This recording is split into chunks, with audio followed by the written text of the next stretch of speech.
Ici, à Goma, dans l'est du Congo, la force des Nations Unies est visible absolument partout.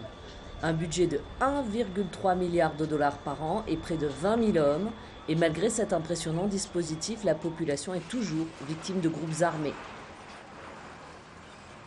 À 3 heures de route de Goma, le village de Massissi. Il est protégé par un bataillon de la MONUSCO que les Congolais appellent toujours par son ancien nom, la MONUC. Bon, chaque fois dans le marché se trouvent les MONUC ici. Mais seulement à 7 km d'ici. Les gens d'ici nous pillent, chaque jour on pille.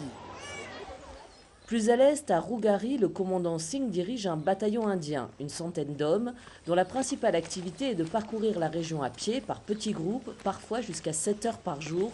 Ici, il n'y a quasiment aucune route praticable. So that is the point of time they are away from the populated areas.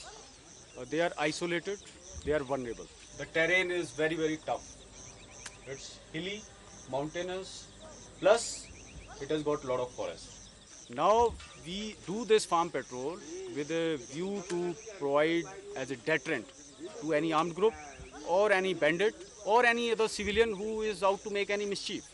So in effect, it is giving a sense of security to those farmers.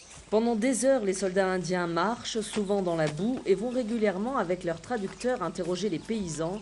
La communication n'est pas toujours facile. Okay, what are they saying? Asking for money. Tell them I'm at their service. Then how can they ask money from him? Sasa wewe mtu mwenyewe kwa kutumikia tena wewe ndio mwenyewe utaromba pesa. Tell him everything is okay. What is happening in this area now? Sasa Any rape, murder, looting? kwa siku hizi hali ya eneo iko namna gani? Hakuna watu wanaiba, hakuna watu wanaviolewa mama. Hakuna.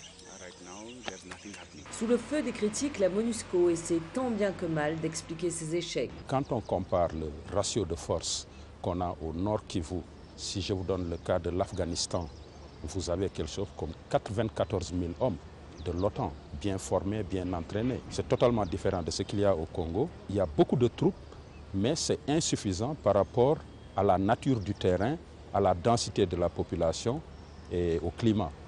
Et la situation ne devrait pas s'arranger. À l'avenir, les moyens de la MONUSCO pourraient être revus à la baisse.